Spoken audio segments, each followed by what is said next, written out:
And the railroads do that. They did that all across the country. They were given the first rights for everything. And when you study town planning, I worked for a year at urban design in Boston, and I worked on some designs for the Kendall Square area up behind MIT. And the people that get what they want are the fire department. They get to do whatever, they set the rules. But in a broad scale town planning's the railroads. They were given all kinds of licenses. Is that what you have? You began your talk by explaining that how we understand space shapes city design. And to my first question, I asked, why don't city leaders impose this successful model? And your answer was that because it's hard to tell people what to do with their land. Now, reverse the question. When you're looking at large landowners, and currently every time I drive around Baton Rouge, my description of it is like a bad haircut, spots here and there. But when it comes to large landowners, okay, fine, I don't want the city to tell me what to do, but a well-designed space is successful in several ways. For example, pedestrian-friendly, well-designed space can be successful when it comes to kind of neighborhood watch, when it comes to business development. But now, large landowners, you're talking about people that want to develop neighborhoods? Right?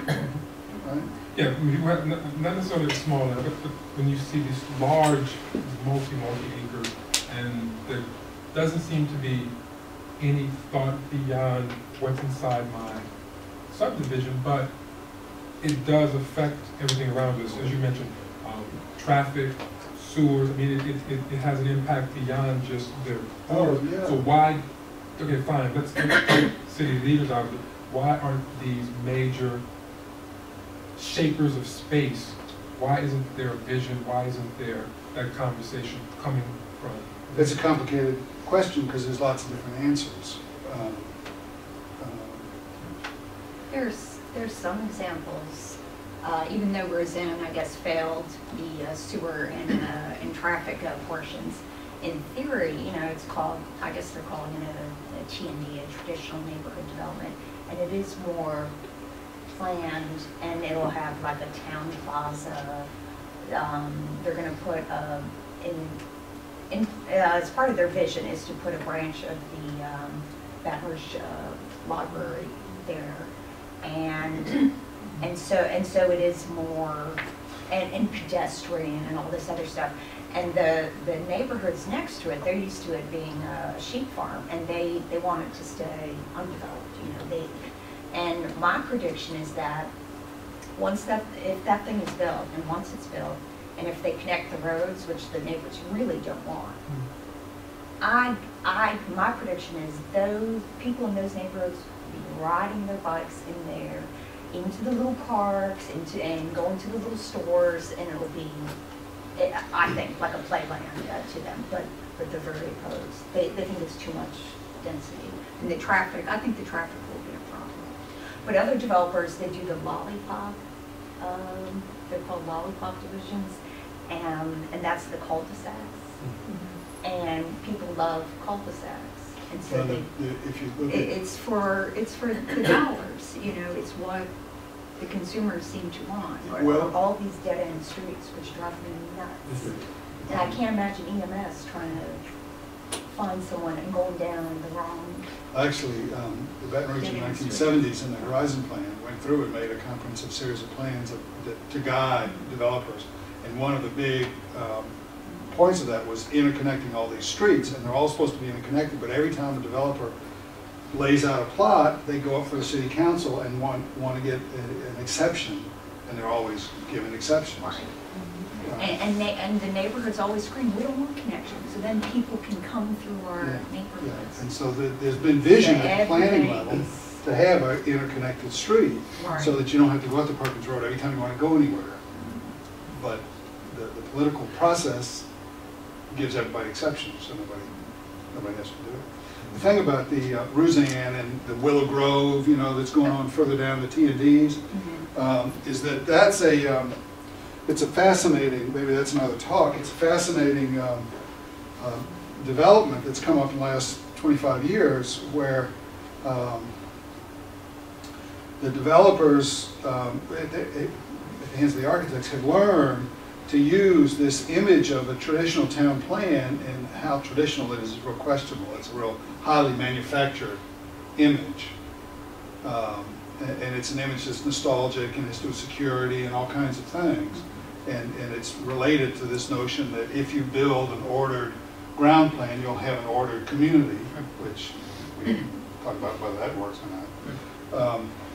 But it's been so enormously successful because what it does is it allows the developers to put way more property, way more houses under this thing of the traditional town plan, where we used to live in small houses close together. Let's do that again, right? And so they're real profitable for developers, and they love these things, and they sell them with this whole sort of, you know, cultural mythology, right? Because they're making money head over heels, and they're willing to put in squares and wider streets and that sort of thing because they're making so much money. Or they should be. I wonder what went wrong with Perkins Road. I'll fill you in on that one. Don't get me started. Well, because there's a whole set of other issues there, you know, and the sewer and traffic is not insignificant because,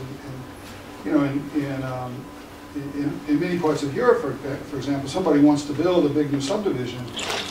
The cost of the sewage treatment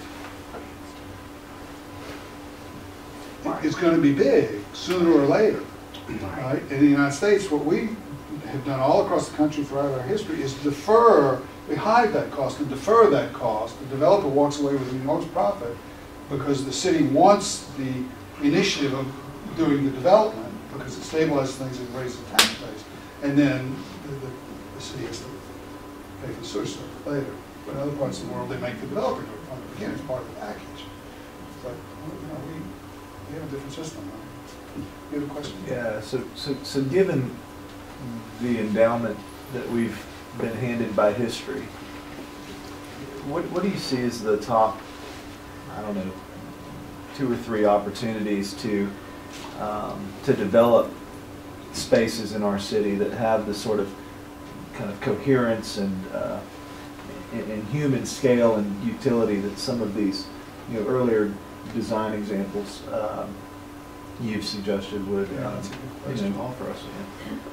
That's a good question. I don't know how many of you follow this, but over the last 50 years, there have been how many different plans done for downtown and for the waterfront. I mean, I think there's 12 or more. It's just phenomenal.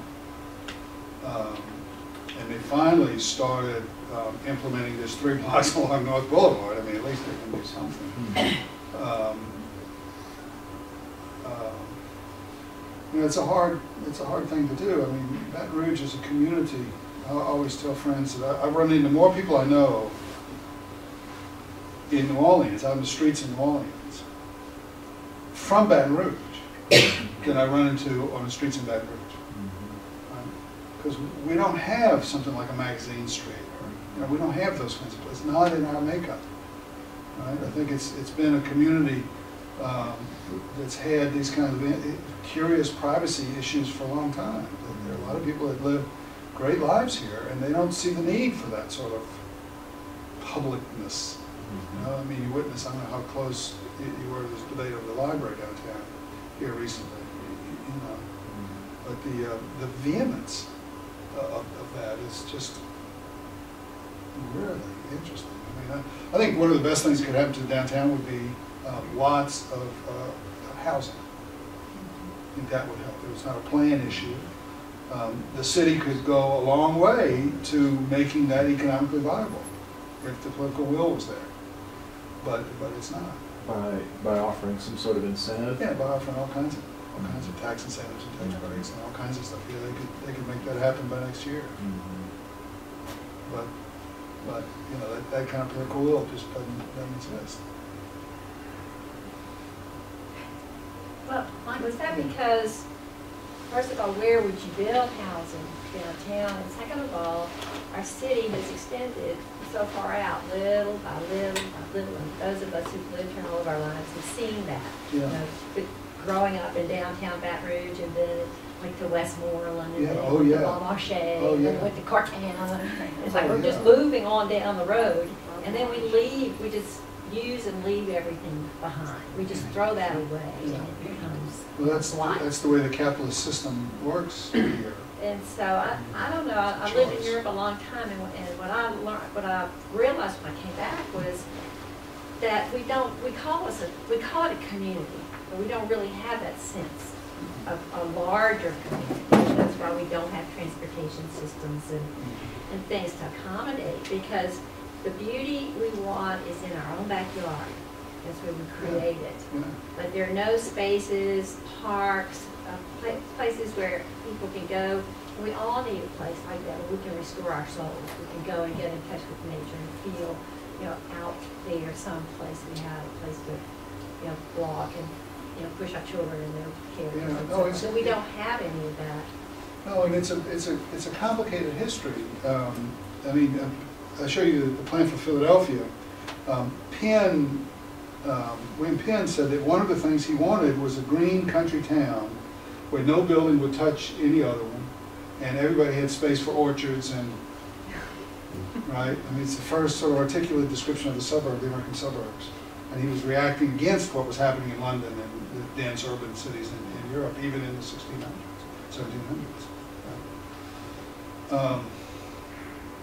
I think there's some space for housing, I'm not sure how much, but like above, Oh, downtown has plenty of space for housing. Oh, there's Yeah. all kinds of space for housing. you have offices Oh, or okay. stores or whatnot. So you're saying And then, turn some of it the could be like commercial the- into housing?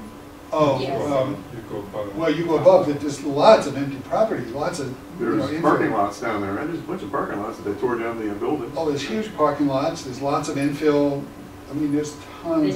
They don't need the parking spaces that they have? No, that's another thing about the Baton Rouge, is that the tax codes and land investment